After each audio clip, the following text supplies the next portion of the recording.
what your thoughts are on this whole viral Olympic Village chocolate Muffin? muffin situation. Yes. Well, I did end up trying the viral chocolate chip cookie croissant the second time I went to Okay. Paris, and I was annoyed that everyone in America was trying to make them. I was like, Oh. I would only try the original. I don't want to try all these Oh, and overcooked looking ones. now I understand. You Yeah. tried the original. So I did try the original. I didn't want to I love chocolate chip cookies. Like, why make it into a Right. croissant, like, and then seeing everyone copy. I don't like it when everyone's copying.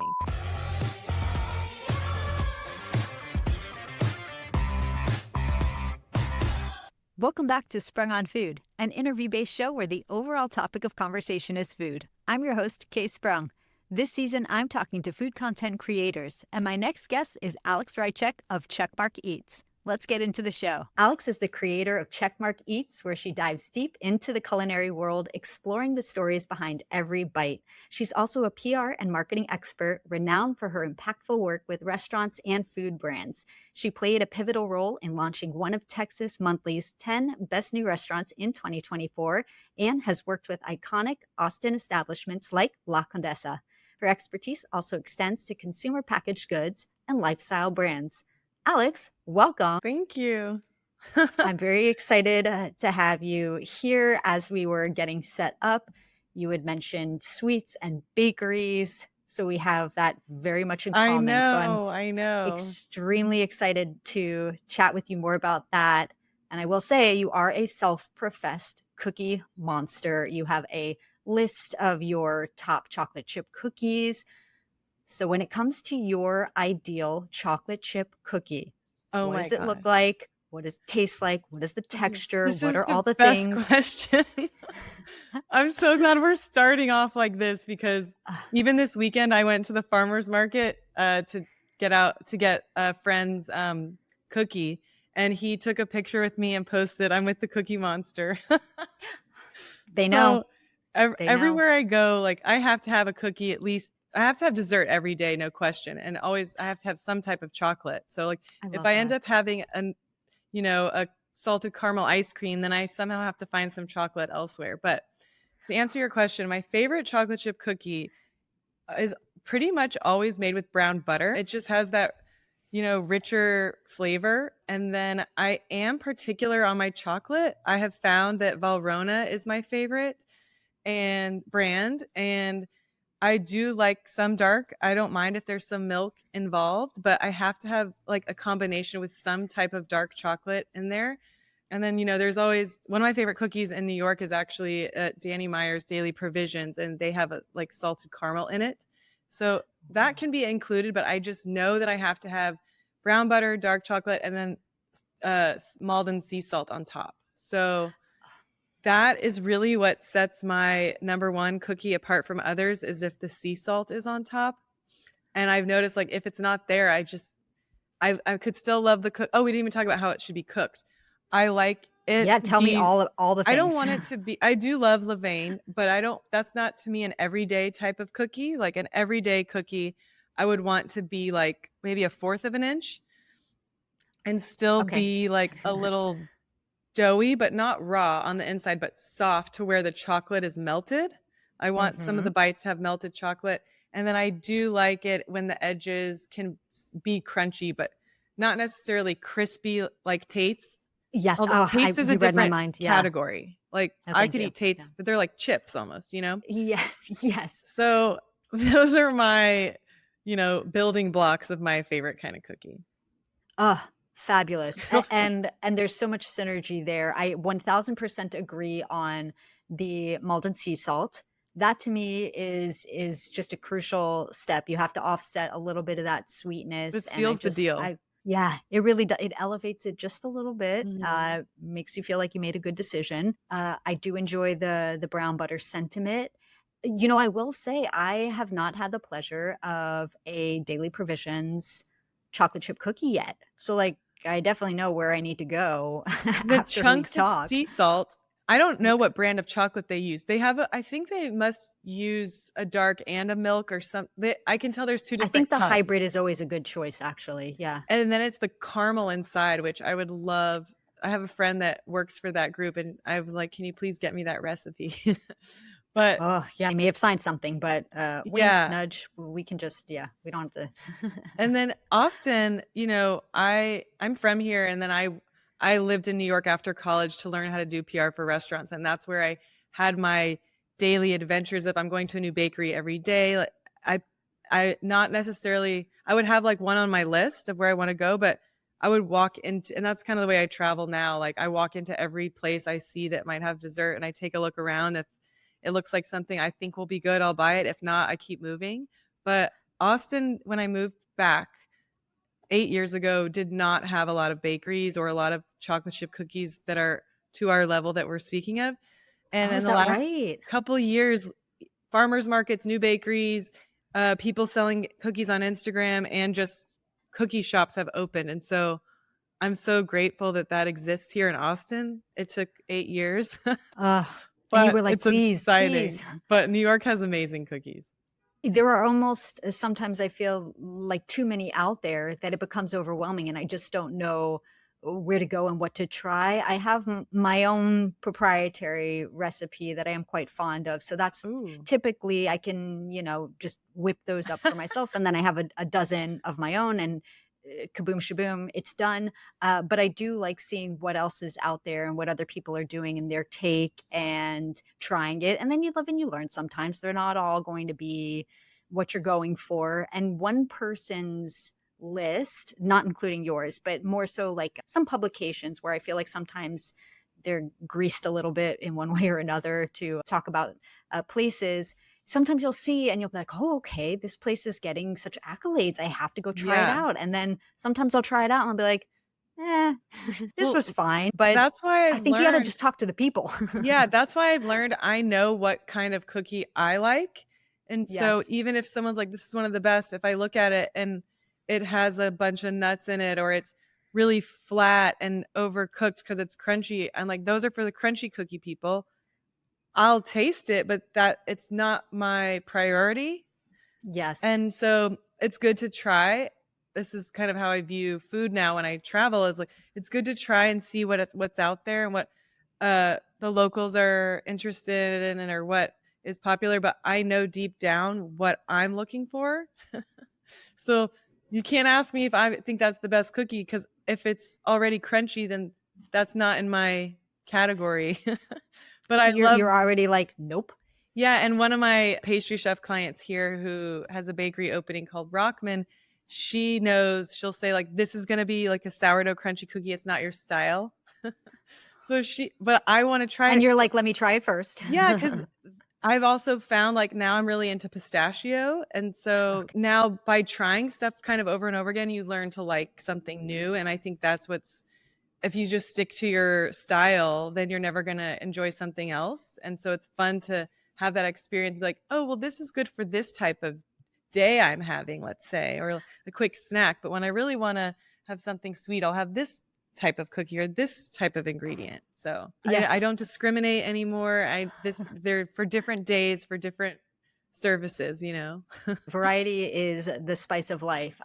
Yes, it's important to be able to have those different type of. It's interesting because I did talk to somebody once, and they are a baker, and we were really getting in deeply about chocolate chip cookies specifically. Cool. And they did have their favorites, but they did also kind of harp on that sentiment that they sometimes have different types of style of cookie depending on their mood. Totally. And that's beautiful. For me personally, yeah, I think that mine kind of aligns with your description. I don't know if I ever really am in a mood for a thin, crispy cookie ever. I Wait, really what kind don't of know if I chocolate do you am. use in your cookies? What brand? So brand will sometimes vary depending on if I've been gifted something and it's fancy, like Arona, I will use that. But these are just for my personal enjoyment. If I'm making Right. something for something special, I can elevate it. But I have to be very honest with you. Sometimes, like just getting what is it, a bar or something from Whole Foods or even Trader Joe's has They like an do. 82% They have good uh, chocolate chip, dark dark chocolate. chocolate. Yeah. And if you're just chopping it up and if your cookie Mhm. base is delicious enough and you get those nice like shards of dark chocolate and you mix in some milk chocolate with that, Yeah. honestly, you don't have to get too fancy. And I think that sometimes people worry about, I understand if you're a bakery and you have a partnership or Mhm. you are a proprietor that only serves one particular type. I completely respect and understand that. But sometimes in this economy, you just have to go for something a little more budget friendly that Right. still is not compromising on taste or quality. And I will say too, for the home baker, just go grab a bag of like chocolate chunks or Yeah. chocolate chips. Like it's not gonna, it doesn't bake the same way, of course, with like the shards. Those will maintain that melty pooly Right. effect where the chips will maintain. Mix and match, And go that's why, crazy. like, the other elements of, like, brown butter and refrigerating the dough and that sort of thing, and the sea salt can make up for Yes. other things.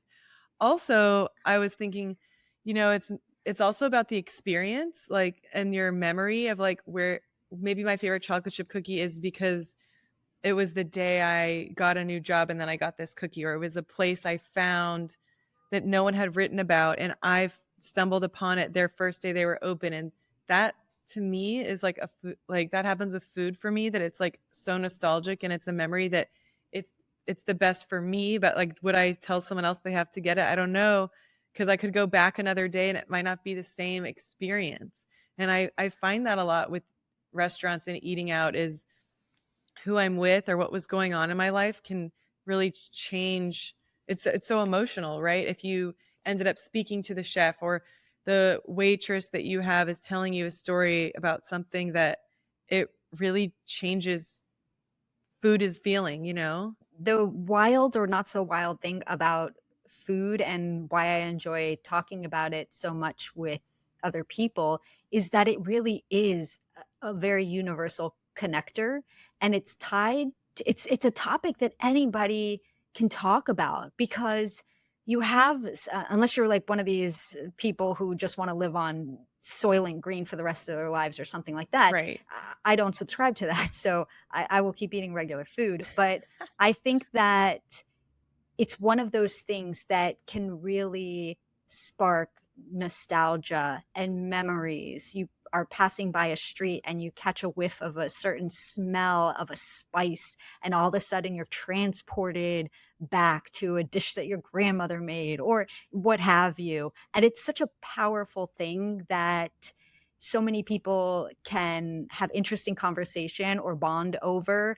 And so I absolutely enjoy uh, talking about it. Yeah. But it is true too that it is quite subjective, and your favorite might not be somebody else's because yours may be tied to a specific memory, and they don't have that memory. So for them, they're like, okay, Right. like it's not that cool, but It that's what makes things interesting. and speaking of, like, it's food is something everyone can talk about. It's also, to me, so fascinating to travel to foreign countries and not be able to speak the same language, but you can speak through food and facial expressions. I did this hike, this 4 a.m. Sunrise hike called Mount Batur in Bali, and Wow. I did it like you pay a guide, and the guide I had from Bali didn't speak English, but included in the price they make you like a breakfast, and he made me this, or everyone, not just me, this banana sandwich. Special treatment. This banana sandwich, like a grilled banana sandwich. I'm like, what? And then I see him eating his Balinese food. This is probably at this point like 6 a.m. And I'm looking at his food and I'm like, why'd I get the banana sandwich when I want his food? And like, he let me try his food, and then we were kind of speaking our own language, but it felt like we were still having a conversation. And I just think that's all because of the food and the discovery of me not having his food before, and him watching me enjoy it and then looking at the sunrise. It's like, I don't even remember what it was at this moment, but I remember that moment of connecting with him over the food and his culture. And they're so proud of their culture too. So for me to ask if I could try his food probably made him feel so good. And it was all because of food. And that's just kind of, you can't speak the same language with words, but you can speak the same language with food. Yes, I love that so much. I think there are some universal connectors like that, and music. That's how I feel. Yeah. Food and music. It doesn't matter if you speak the language of, if there are lyrics, the melody, the feeling, the beat of it, the rhythm, you can feel it, the energy, and I feel like it is. Those are two things that both can really pull different groups of people together that don't necessarily have to communicate with their words. And it is very sweet. He probably was like, for your American palate, I shall prepare for you today a banana sandwich, which to me actually sounds quite divine. It was but good, especially after a 2-hour hike at 4 a.m. uphill. So God bless you. Yeah, that what an incredible experience and story, and how proud he must have been to be able to share some of his cultural food with you. That's so incredible. I know that you're in Austin now, and you did spend quite a number of years in New York. And I know that you kind of said how the dessert world has evolved in those number of years in Austin. What is the overall restaurant scene comparison like, would you say, between, and especially being involved and working in that scene, between Austin and New York? I love the food scene in Austin, and I'm so grateful to be able to work in it and help all these chefs open their restaurants and do their PR and get community building around it. But when we're talking about cuisine, we're really behind. And it's New York and LA and maybe Chicago are always going to be ahead in terms of trends of fashion and, food. So when I was in college, there was only Tex-Mex and Mexican food in like Whole Foods, which is the original. And then I moved to New York and I was eating foods I'd never heard of. Like, I'm pretty sure I moved to New York in 2009 and it was like Brussels sprouts, octopus, burrata on every menu, And then when I moved back to Austin 8 years ago, it's like tuna crudo on every menu. And it's like, they had just started getting poke, where in New York, I had already opened a poke restaurant 2 years before. And so I don't want to condemn the Austin food scene, but we don't have people who live here from, Peru. There's like 1 or 2 Peruvian restaurants, but obviously New York is a melting pot. It's so diverse. So we can't just have some person who's from Texas be like, I'm going to open an Israeli restaurant. The one Israeli restaurant we do have, the chef happens to be from Israel, and Israeli food has gotten so popular in New York and Paris in the last few years. And so I just wish that we had Israeli food and Mediterranean, more Middle Eastern food. And we don't really have Indian food. And New York, all the Michelin star restaurants and, New York Times have really boosted those. So I will just say that we have a lot of great restaurants, but right now we're in this omakase and smash burger and speakeasy cocktail moment where that's long sailed in these bigger metropolitan cities. So you can come to Austin and have great meals, and people will walk away and say to me, like, you have such a good food city. That's awesome that you do PR for restaurants. And then I'm just kind of here hoping, like, I hope we get some more diverse cuisine.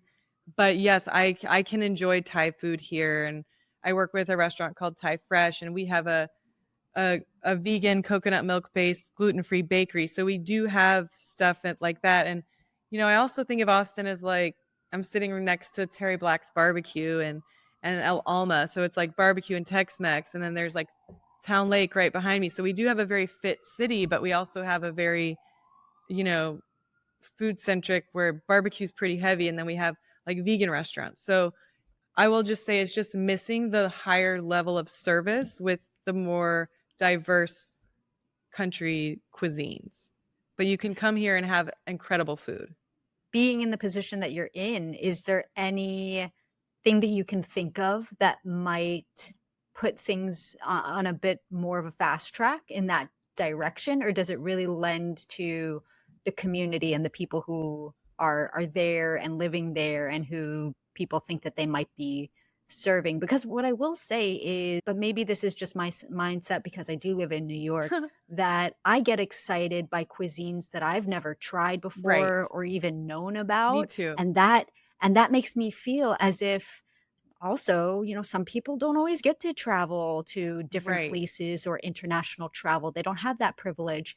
And so to be able to maybe try a restaurant where you've never had that food or been to that country before Is it seems really vacation? exciting. Yes, it's like a little getaway where you have a meal and it's beautiful rather than, I'm may not be a part of that culture. I may have Right. absolutely no ties, but I do have interest. So do you think that interest is there?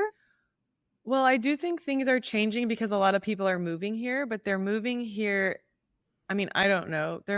I'm not in the tech scene, but it's like they're moving here for these jobs. They're not moving here to open a restaurant Right. necessarily. And the people that aren't from here that are opening restaurants, I've seen are from LA or these big restaurant groups from Vegas. And to me, they don't really have, it's an investment and a business for them. It's not like I live in Austin and I want to share my family's food. So then you see these like random steakhouses or clubby type environment restaurants now opening downtown because they just want a piece of the Austin real estate versus, oh, actually, there's this wonderful family from Greece that opened a Greek restaurant called Yamas. And I actually met them at Barton Springs when I was swimming one morning, and they're from Greece. So they opened their family restaurant. And so it's very rare that something like that happens. And so I don't think people are going to leave their families or their culture to say, I'm going to open the first such and such restaurant in Austin because they don't live here. And the reason why it's been mostly barbecue and Mexican food or Tex-Mex for most of the few years before, we had this big boom is because those people already live here, So I would hope that, we could have that, but then some of these people would also have to learn a different cuisine if they've lived here for years, or they would just have to move here and say, I'm going to open a restaurant there.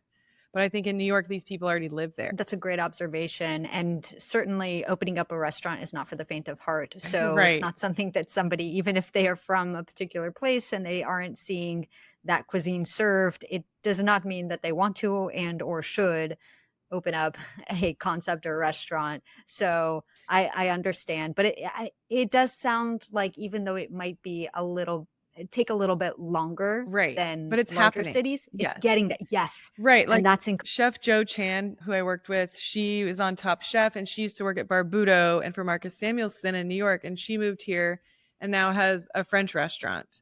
So, I mean, she's not from France, but still there is talent coming from other cities because Austin is growing. So Yes. we are getting a lot of new, like we didn't really have a lot of tasting menus before. And so we are getting that, but I'm just talking about like the family, the hole in the wall. Like when you're in Italy and you see the son in the back learning how to make meatballs with his grandmother, like that is harder to find here. How romantic. Yes. That is certainly harder to find, but I think that that's what also lends to some of the beauty of being able to travel somewhere that is maybe a little bit off the beaten path or just a different scene in general. Mm-hmm. You had mentioned a French restaurant that you now have, and I know that you love Paris and you've been there twice already this year. Very impressive. It was an accident. It was an accident. Yeah. Oh, okay. Well, great accident to have. I am curious because we had the Olympics in Paris. What your thoughts are on this whole viral Olympic Village chocolate muffin situation? Yes. Well, I did end up trying the viral chocolate chip cookie croissant. What does that mean? There was all these cookie croissants, basically, that people in New York, and it came to Austin as well. But not from the Olympics. Not from right? the Olympics. Oh, okay. Yes. But now I know you what said you're talking viral, about. Okay, so I was like, I actually ended up trying that the second time I went Okay. to Paris, and I was annoyed that everyone in America was trying to make them. I was like, I would only try the original. I don't want to try all these overcooked looking ones. Now I understand. You tried the original. So I did try the original. I didn't want to. I love chocolate chip cookies. Like, why make it into a croissant? Right. And then seeing everyone copy. I don't like it when everyone's copying. So I'm like, I'll try the original, and it was really good. It's not something I want to eat regularly. It was very rich and indulgent, but I thought it was way better, and it looks completely different than the ones I've seen in America. But Wow. back to your question about the chocolate muffin. No, wait, I do have a follow-up about Okay. the Okay.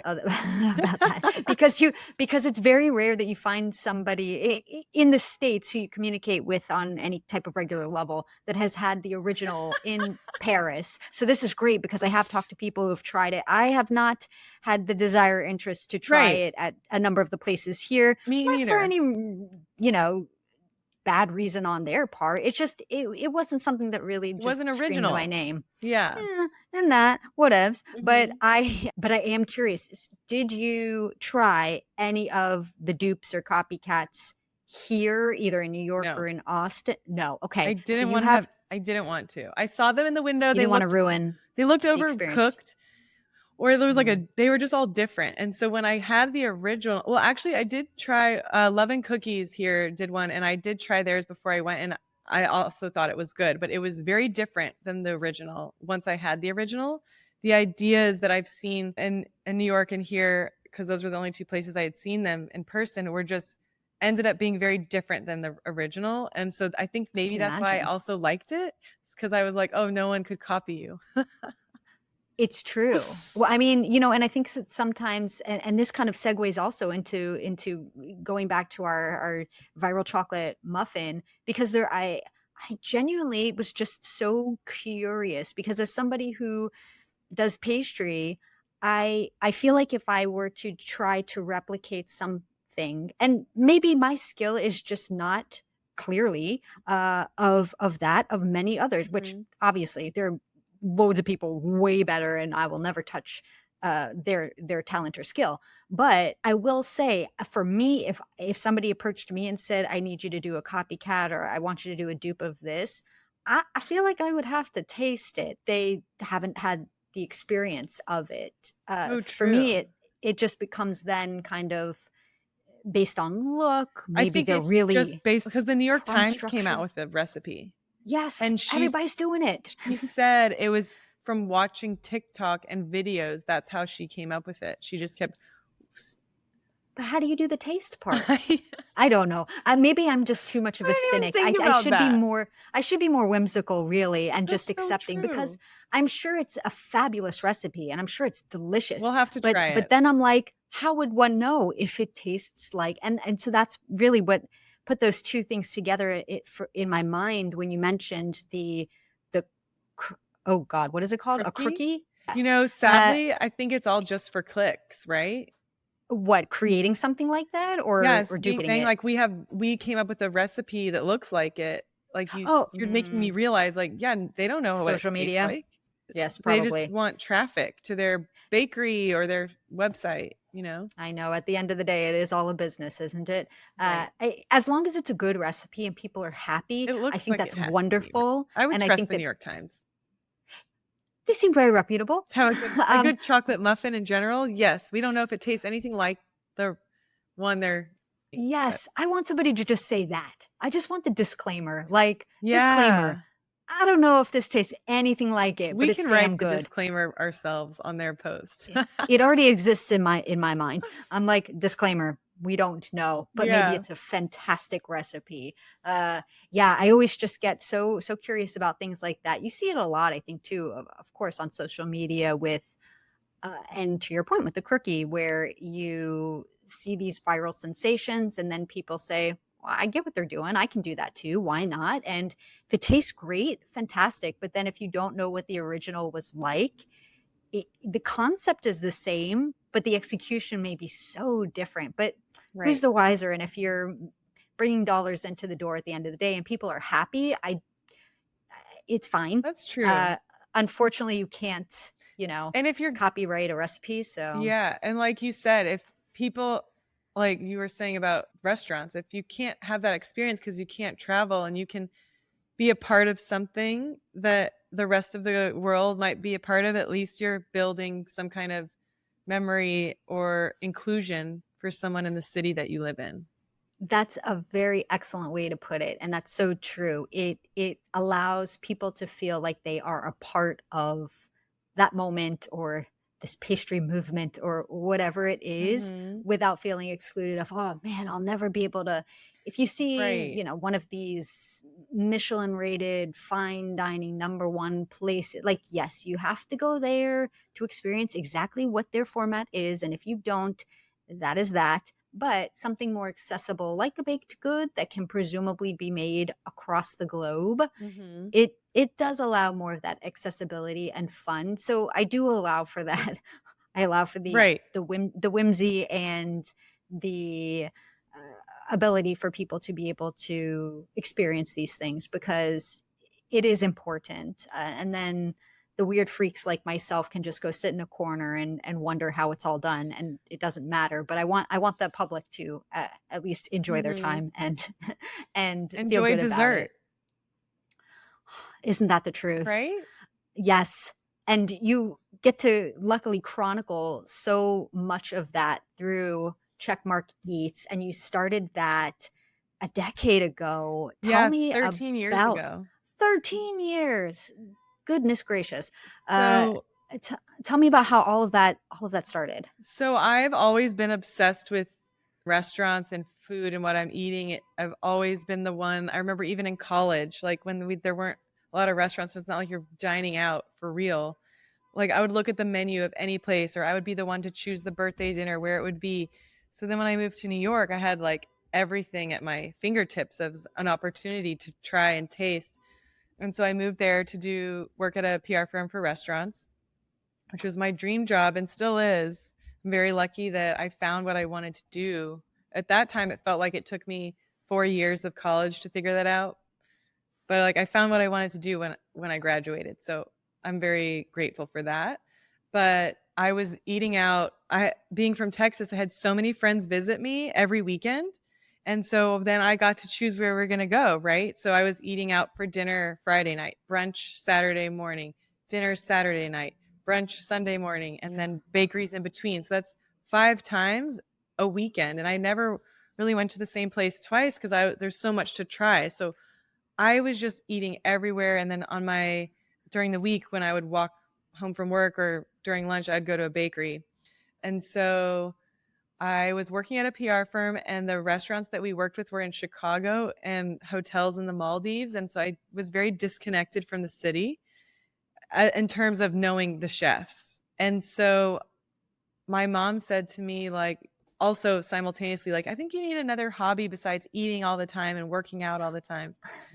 So I was like, maybe I'll just start a blog. So I started writing restaurant reviews, and then to come up with what I was going to call it, I remember I'm blanking on the name of the restaurant, but she owns Taim, and she had a Oh, a restaurant not with a B that was on Mulberry, Balabusta. Balabusta. I was in that And it's restaurant. Chef A Not, right? Yes. And my friend was visiting from Houston, and I was like, I started this blog. I don't know what to call it. And we were like, the key to the city. And we were like, checking everything off your list, because I have all these lists. We're like, none of that sounds good. And then we were like, Chekmark Eats, because my last name is Reicheck. So it was like checking off everything on my list and then adding in eats so that people knew it was about food. So then I decided I was going to do it. And I wrote every day, 4 nights a week after work and after my workout. And then I was just write about my experience at the restaurant, what I ate, who you should bring here, the history of the chef. Just like I read all these restaurant blogs all day. That's all I would do is Refresh Eater and Serious Eats and Tasting Table. And I would learn everything I was just like absorbing them and then memorizing the menus just because I was looking at them all day, trying to figure out where to eat. And so, yeah, I promised myself, if I'm going to tell people I'm doing this, I have to write new content every day. And then I just kind of became known as like in New York and in Texas is like, oh, Alex knows where to eat. And then after a year, someone on Huffington Post wrote an article called The Best Food Blogs in New York. And I was on it, and I was the only like blogger. Like everyone else was like Infatuation, Grub Street, Eater. And I kept refreshing it. I'm like, I ran into my roommate. You're like, is this Tracy's real? room. Is this right? I was like, is that my name? So I'm like, I I'm the feel only normal person on here. How did this happen? How did they find me? And you were putting out good content. yeah, It was and because that was kind of it was 2011. Yeah, and I feel like right around that time was the birth of a lot of food influencer Well, things, Instagram right? Like didn't back to exist. oh So yeah, it just started in 2011. So the blogging came first, yes, and then yeah, Instagram. Okay, so you know your stuff. Yeah, Instagram. I think food influencers was more a la what, like 2013, I 2014. It started actually to rise. I was working at Shadow PR, and I remember it was either 2015 or 2014. And I remember Hmm. saying, like, since we're used to like emailing all these editors at Condé Nast and Hearst, like, what if we brought in like Eating NYC to one of our restaurants? And that was like, they're like, oh, we could try that. So You started distinctly, that? I, I mean, at the company I was at, What a yeah, game changer. What a game because I changer. was just like, I want to get more placements for my clients. How else can I do it if I can't get it from an editor? This week, I can just eat with this girl, or we're friends, these Yeah. friends, and meet them and like talk about food with them. And I have an account too now. So I started Chekmark Eats after, because I'd had my blog for a few years. So then it was just like another platform, right? So yeah, That is then I just so kept going with, clever. then more people knew what Chekmark Eats was, because then everyone got Instagram and I was posting on that. So that's kind of the development of Chekmark Eats. Is it was always a blog and restaurant reviews. And then when I moved to Austin, I was like, I can't do restaurant reviews. This town is so small. And I work for McGuire Mormon. So I'm not going to, like, I don't want to. And I also had done it at that point for like 7 years. I'm like, I don't want to do this part anymore. So Mm. now I still write on my website, which is now my name, Alex Reicheck, instead of Chekmark Eats. Since I have my PR business, I molded them together for one site. But I still write all my travel guides, and I just write what I want to write. So about my trip, or these are the best burgers in Austin, or this is where to get best sushi. So I do these roundups because it doesn't make sense for me to do reviews. It's like the world moves too fast for that now. And so I post a lot on Instagram, more than I might write on my website, but that's why I also have a newsletter that people can access from my Instagram or my website, so that I'm giving the reviews in real time more quickly, of like blurbs that people can just read really quickly, like, who opened this restaurant, what should I get, what did I like, and it's less pressure for me, because then I can write about, I put like 8 subjects or 8 things, whether it's where to work out or where to swim or that kind of thing, versus just one restaurant review and that's all you get. So that's kind of Smart. where Checkmark Eats has evolved. Because you have that background, how do you think to me, it definitely strengthens and is an advantage to when you're working with your clients on the PR and marketing side, because you have done that work personally Yeah. for yourself. And correct me if I'm wrong, but then you have that very unique position in, directing your clients into different strategy and into different thought processes when it comes to that, because you have that experience as well, right? I'm so glad that you noticed that and that you asked me that, because I think that is what makes me so valuable, is because I see both sides. Yes. And I love chefs and I love the industry so much. I feel like I'm the hospitality for them. Like, they're serving That's all of us beautiful. all the time, and they're so hospitable and will do anything for a customer. And so I feel like it's my job to make sure my clients feel that way back, because you don't get that from a customer necessarily. So it's my job to make sure that they're feeling comfortable of an interview, or the way we're going to talk about their business, or who I'm going to introduce them to for a partnership. And I think I can see that. I feel like they see me on their level of understanding the restaurant industry. And then I do have this other experience that's more editorial and online. So then I know what will be press worthy, and I know what other people will want to go to, as in terms of an event. So when I do launch events, I come up with different partnership ideas or things that I think my clients will enjoy, and editors and community builders and tastemakers will want to attend, instead of just like, this is the way it's done.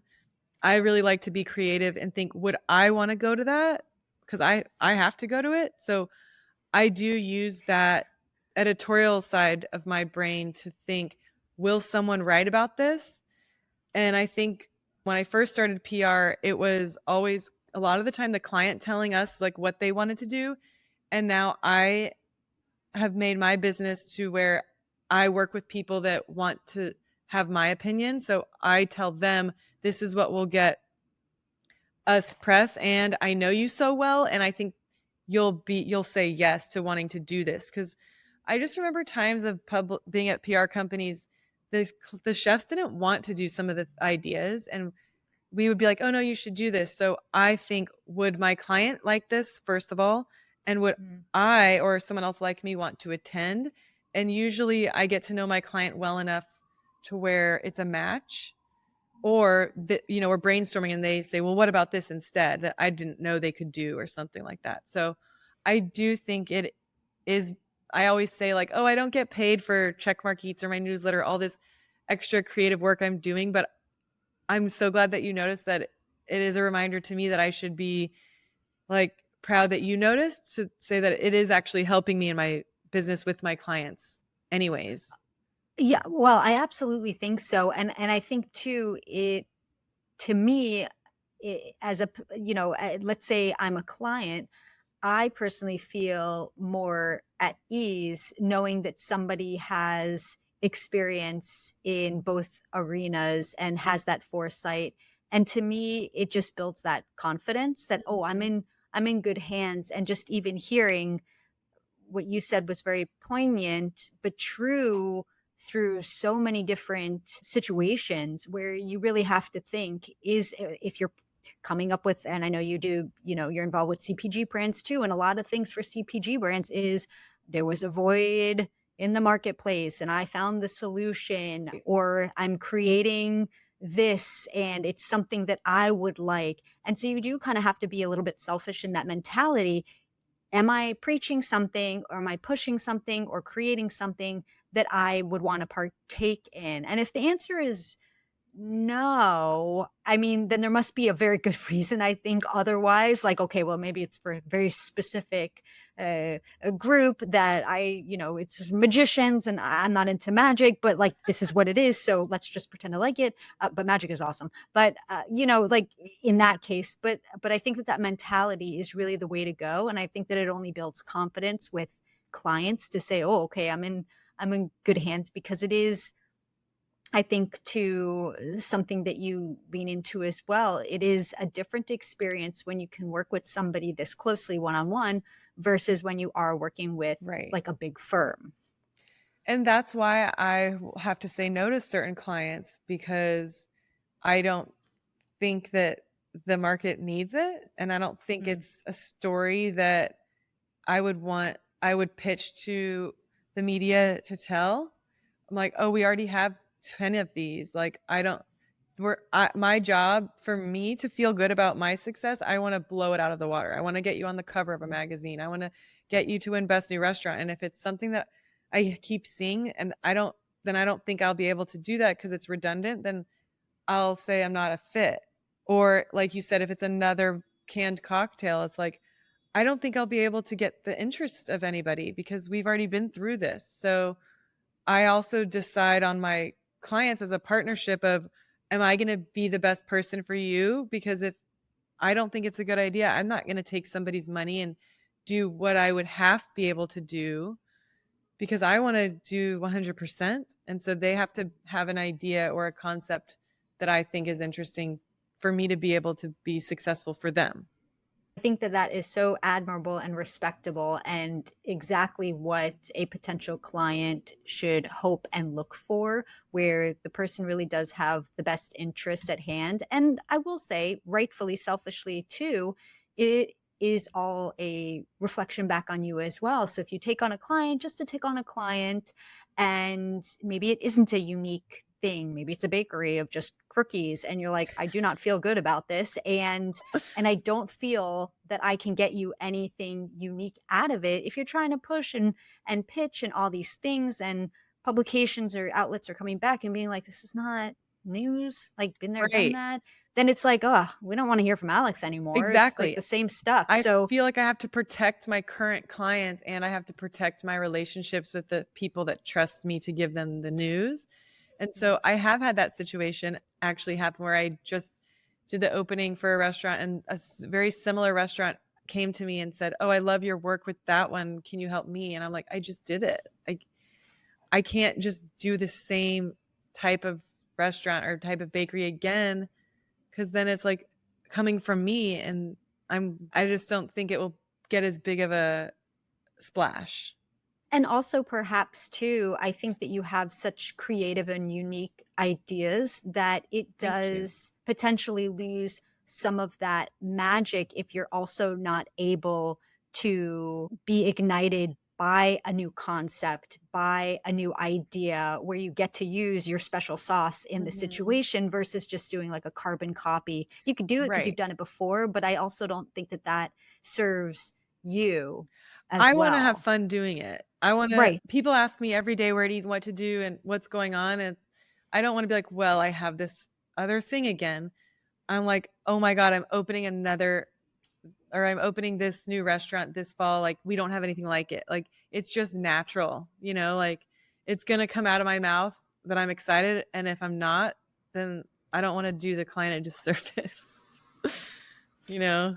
Totally fair. Yeah. At the end of the day, everybody has to be, it is a partnership, I think, when you have that kind of relationship. And I think that both parties have to be happy and feel good about the situation, just like in any other type of relationship. And if things aren't going well, or if one person doesn't feel excited about it, it's just going to feel like work in the worst way. Right. And it's not going to spark that excitement. And that's what you want, I think, too, right? Having that relationship that can extend potentially.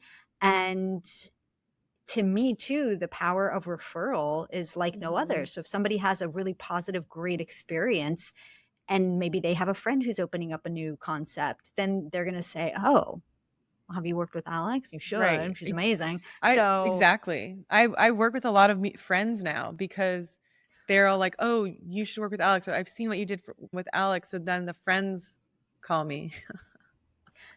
See, and then it's fun. It's the power of referral. Because then I end up becoming friends with them, because I'm not going to work with someone I don't want to be around, right? If I only have a certain amount of clients I can take on, I have to want to hang out with them. I'm going to be talking about them all the time. So yes, it's such a pure and unique vetting process too. And it really does become what I would see as creating an exceptional community and family. It's very personal. Like I don't really have a separation. Okay. You live and breathe, eat and sleep. Because everyone has to eat. So it's not like if you're a lawyer, like you can just go to dinner and no one asks you. Like I'll run into someone, they're like, oh, I saw you posted this, or I know you work with this person. So it's nice because then I feel like everyone always has something to talk to me about. It's true. And you have such experiences that there's no shortage of amazing recommendations that you can make and places that you can steer them in the right direction. So I think that it's incredible. Alex, how can people follow and support you? Plug away. Oh, thank you. So my Instagram handle is Chekmark Eats. It's a play off my last name, Reicheck, and there's no C in the end of Czech. And then there's links on there to sign up for my newsletter, but you can also go to my website, Alex Reicheck, AlexReichek. And if you scroll to the bottom, you can sign up for my newsletter there. And then everything is free. All my newsletter comes out every other Thursday. And then all the guides on that website, you can see they're under New York, Austin, and travel. So you can just get lost on those, finding food and activities and fun things to do. Amazing. Alex, thank you so much for sharing your story and spending some time with me here today. I really enjoyed your thoughtful questions. So thank you so much. Thanks for watching. You can find links and more info in the description below. Don't forget to give this video a thumbs up and subscribe to the channel if you haven't yet. See you next time.